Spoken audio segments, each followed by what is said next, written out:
Day 2 of Jessie Nealon's I Exist for Me challenge.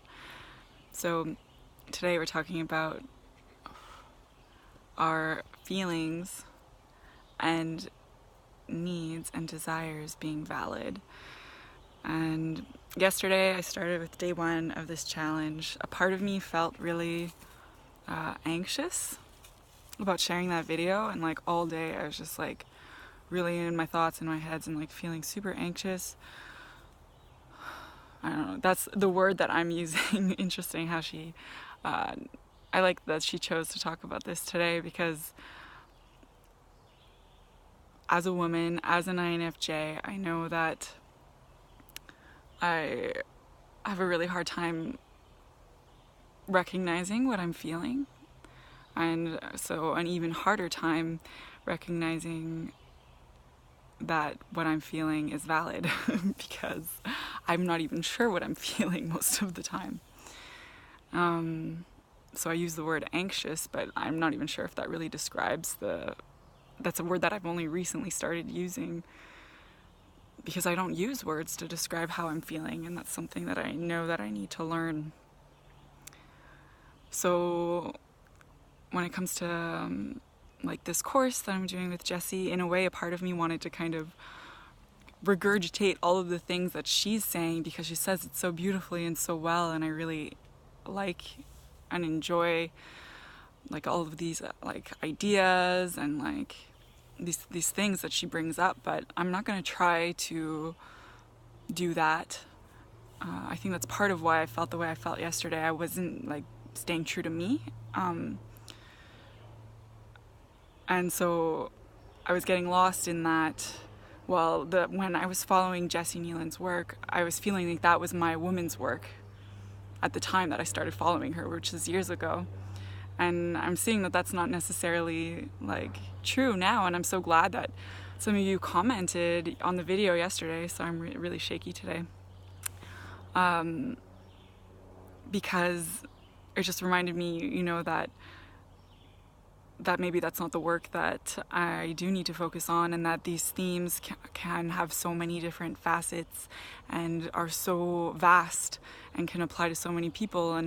And while I'm really glad that Jessie is like focusing on women, maybe that's not my focus, right?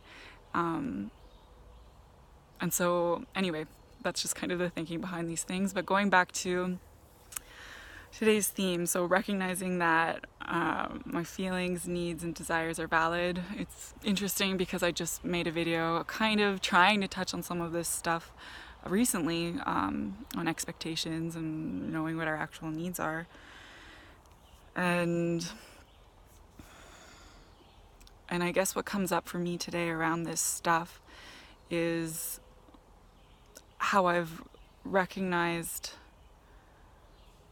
over the years that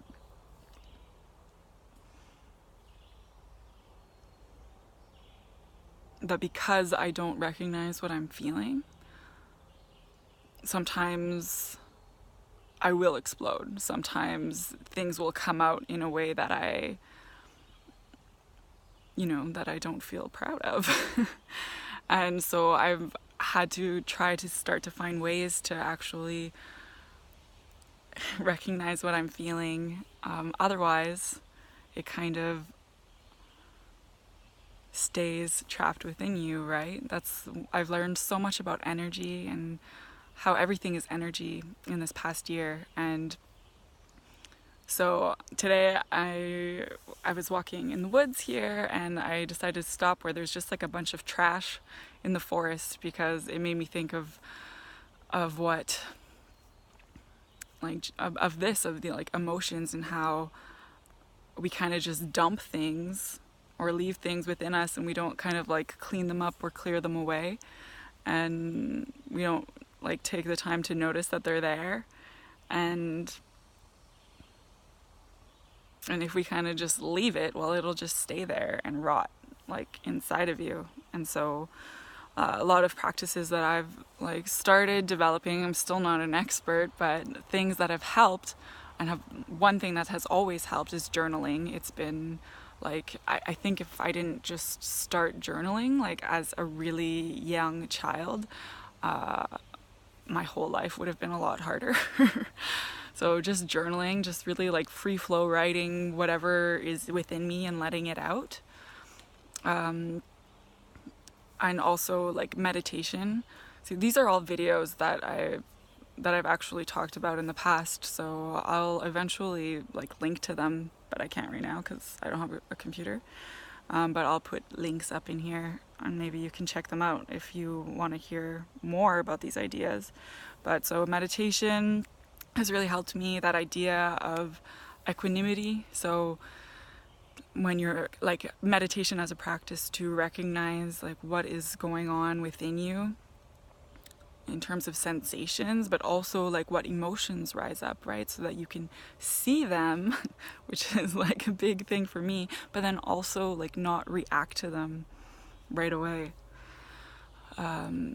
So you can actually like have the time to see what's going on. And like Jessie says in her email today, again, you're gonna have to sign up for her course, and I don't think you can see the email for today because it's already gone. But if you're seeing this video and you read it, I like how she mentioned that fact that like the story that we tell ourselves because of the emotion is not really the emotion, right? So recognizing what we're like sincerely feeling, instead of just seeing like the story that we created to try to make the feeling like logic or to be able to explain it to someone else, when the story isn't necessarily the actual problem. It may not even be real because you kind of maybe created that story to understand your feeling or something, you know?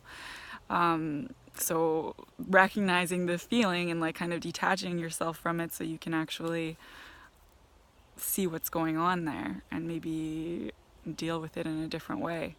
So that's a bit of like what equanimity is to me and how that practice is really important. And then finally, another way that I've been reconnecting with like what I'm actually feeling that's helped a lot is through music. And I've kind of like taken this stuff down. Maybe I'll put it back up, I don't know. But I practice like recognize, like, really it's all in like my What Naked Sounds Like project as well. I like really pay attention to the songs that are really resonating with me, especially the lyrics, and because it helps me see like what I'm attracted to is like what I'm feeling inside. And sometimes I don't recognize it, but I can recognize it through music. So listening to music and like taking the time to release all this garbage, like clean it up and let it out, is what really helps me when it comes to those things. And more specifically to Jessie's point about recognizing our feelings and needs and desires as being valid, and giving an example of a story where I may have like doubted myself. Can't remember if that's what she actually asked us to do, but I guess that's what I'll try to do. And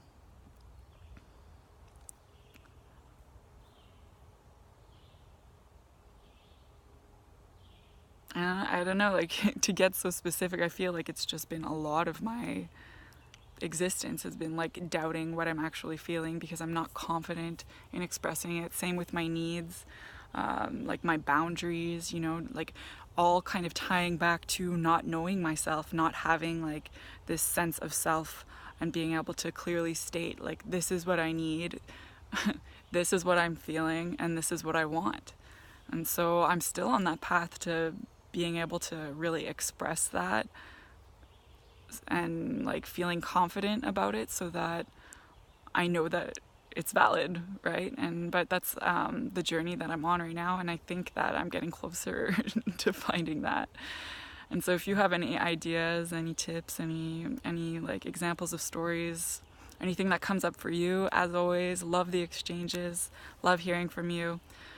This is just what's coming up for me today on this, and I'm feeling a lot better. Yesterday I was like stuck in that whirlwind of other things going on, but I'm feeling better about this today. So thanks as always. See you tomorrow.